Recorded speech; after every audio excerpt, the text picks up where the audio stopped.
রাত এশার নামাজের পরে নবী দাঁড়াইছে কানতে কানতে, ফজরের আজান পর্যন্ত নবী উম্মতের জন্য দোয়া করছে আর চোখের পানি ফেলছে। তায়েফের পাথরের আঘাতে পিঠটা ছিদ্র করে ফেলছি, ক্ষুধার কষ্টে পেটে পাথর বেঁধেছিলাম।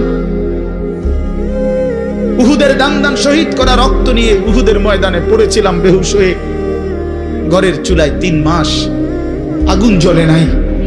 এত কষ্ট, এত চোখের পানি, এত ক্ষুধার কষ্ট, এত রক্ত, বিনিময়ে উম্মত এটা কি নিয়ে আসে? নামাজ কই, সেজদা কই, রুকু কই, ফজর জোহর আসর মাগরিব এশা কই, হারাম থেকে বাঁচা কই, হালাল উপার্জন কই, জিকির কই, তেলাওয়াত কই, আমার সুন্নাত কই? কেমনে এমনে ভুলে গেলা উম্মত? আমার এত বড় বেইজ্জতি কেমনে করলা? আমার এত বড় অপমান কেমনে করলা? কি জবাব দিবে? বলো ভাই, আমার কথা শেষ ভাই।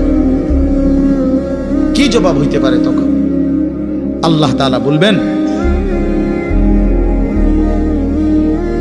আল্লাহ তাআলা বলবেন, বান্দা আমি আর কেমনে বললে তুমি মানতা? নবী বলবেন, উম্মত আমি আর কত চোখের পানি ফেললে তুমি আমার কথা মনে করতে? আর কত রক্ত ঝরাইতাম আমি?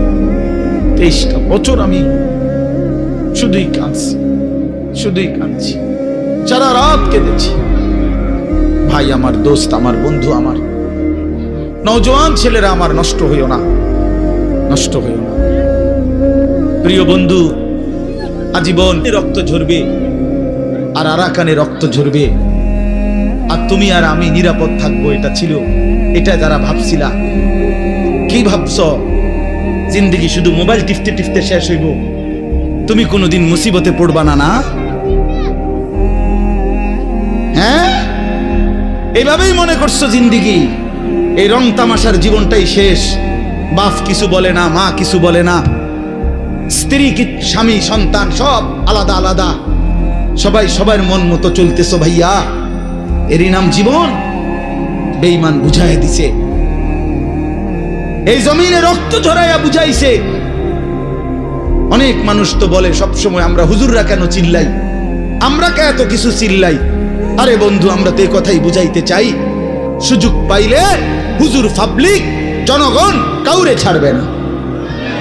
নাই তো অ্যাডভোকেট সাইফুল ইসলাম তো হুজুর না, কথা বলেন না কেন? তো ওরে জবাই করলো কেন? ওরে জবাই করলো কেন? এই বাংলাদেশে কত মুসলিম নেতা আমাদের জাতির কত বড় বড় রাহবারদেরকে, ওলামায়ে কেরামকে